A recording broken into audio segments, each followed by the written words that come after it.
Whoa, hello.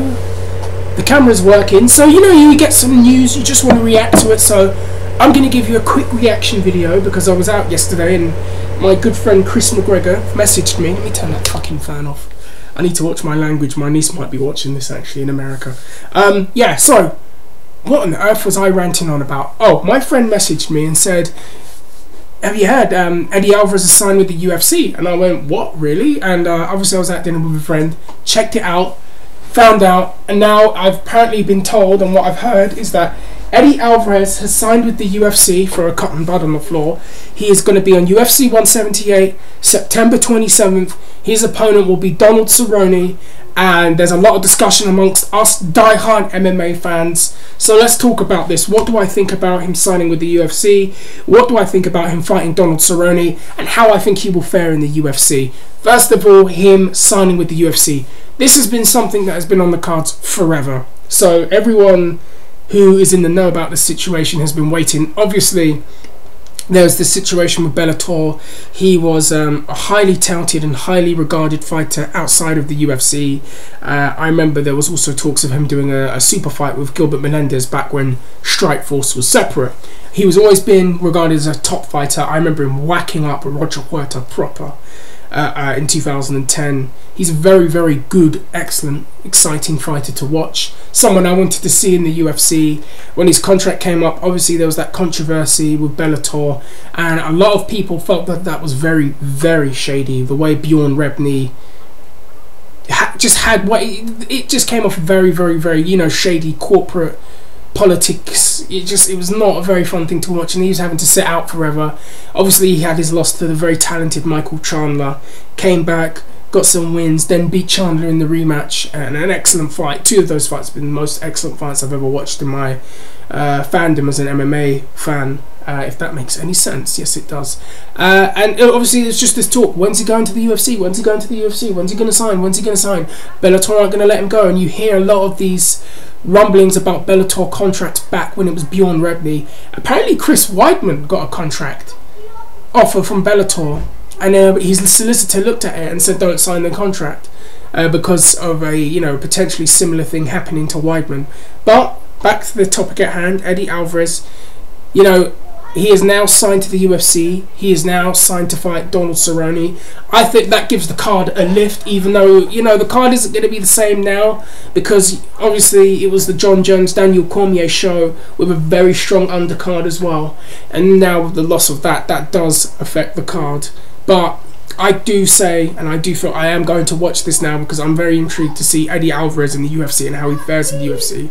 So while the kids outside shout while I do this video, I'm going to try and not get too distracted. So he's fighting Donald Cerrone. What do I think of that fight? I think this. Donald Cerrone is a very exciting fighter, a very game fighter, very tall, very good kickboxer, very exciting to watch. I always find that Cerrone can be his own worst enemy, and what I mean by that is if he's not doing the right things in training, i.e. especially with the weight cuts, I always find his weight cuts usually determine how well he's going to perform. If he's not taking care of his body in that sense, then he doesn't win the fights. I remember when he fought last year, and the man was just eating really unhealthy during the week of his weight cut, and it's just like, that had an effect on him. But then when he trains smart and trains in shape and he keeps himself going, he can put on a show. And he's a very good fighter, a very, very talented fighter. Alvarez is a very good boxer. What do I think is going to happen? See, I think Alvarez could possibly beat him, but it's a very hard task. My question is, can he get inside Cerrone? Can he do some damage? And I believe he could. I believe this is going to be a hell of a fight to watch, so I'm very excited for that. How do I think he's going to fare in the UFC in general? Do I think he will be a UFC champion? I think that he adds a lot of excitement and credibility, not that it needs it, but even more credibility to the 155 division. That is personally my favourite weight class. 155 pounds is the weight class that I enjoy watching the most. I believe it is the toughest weight class in all of MMA. I believe it is the most talent-filled in all of MMA. When you look at that weight class, you look at who's at the top. You've got Anthony Pettis, then you've got Gilbert Melendez, Frankie Edgar, who could still fight there if he needs be, Benson Henderson, regardless of what you think of his style of fighting, Josh Thompson, Eddie Alvarez, Nate Diaz, you've got all of these great fighters there. TJ Grant, who is on the rise. Ross Pearson, who is starting to get on the rise after his win over Gray Maynard. There's so many talented fighters. And even outside, you've got Will Brooks and Michael Chandler, Shinya Aoki. There's so much talent at that weight class. And I think, personally, the guy that dominates at 155 is the pound for pound best fighter in the world. That's just my opinion. But there hasn't been a guy to really dominate really since the days of BJ Penn. You know, how do I think he's going to fare though? He's in a tough weight class. He's going to be fighting the very best in the world, not like he hasn't before, but now he's going to be fighting even more sturdier competition.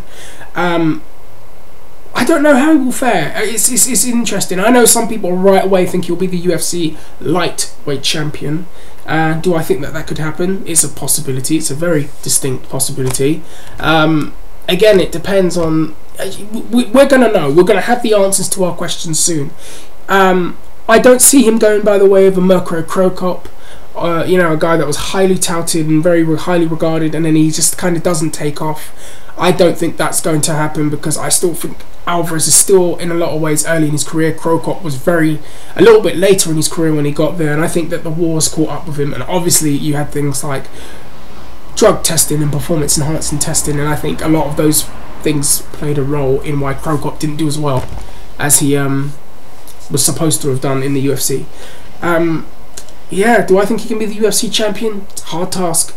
Would I love to see him versus Gilbert Melendez? You fucking bet you. Would I love to see him and Anthony Pettis? You're damn right I'd love to see that. Would I love to see him and Nate Diaz? God, I'd love to see that. Would I love to see him and Frankie Edgar? I don't think that would happen because they're friends. There's some great fights there, and it adds a lot of excitement. And finally, after all of this drama, he is at the UFC, and we get to see how good he could be at the UFC level, and we have those questions answered. Unlike other great fighters, unfortunately, with Fedor, depending on how you feel about that, we never got to know what would have happened. At least with Alvarez, we're going to get to know what happens. And again, add some oomph to that division. Anyways, I'm going to stop. You lot let me know what you think. You lot let me know how you feel. How is Eddie Alvarez going to fare in the UFC? What do you think of him signing? Who do you think is going to win out of him, Cerrone?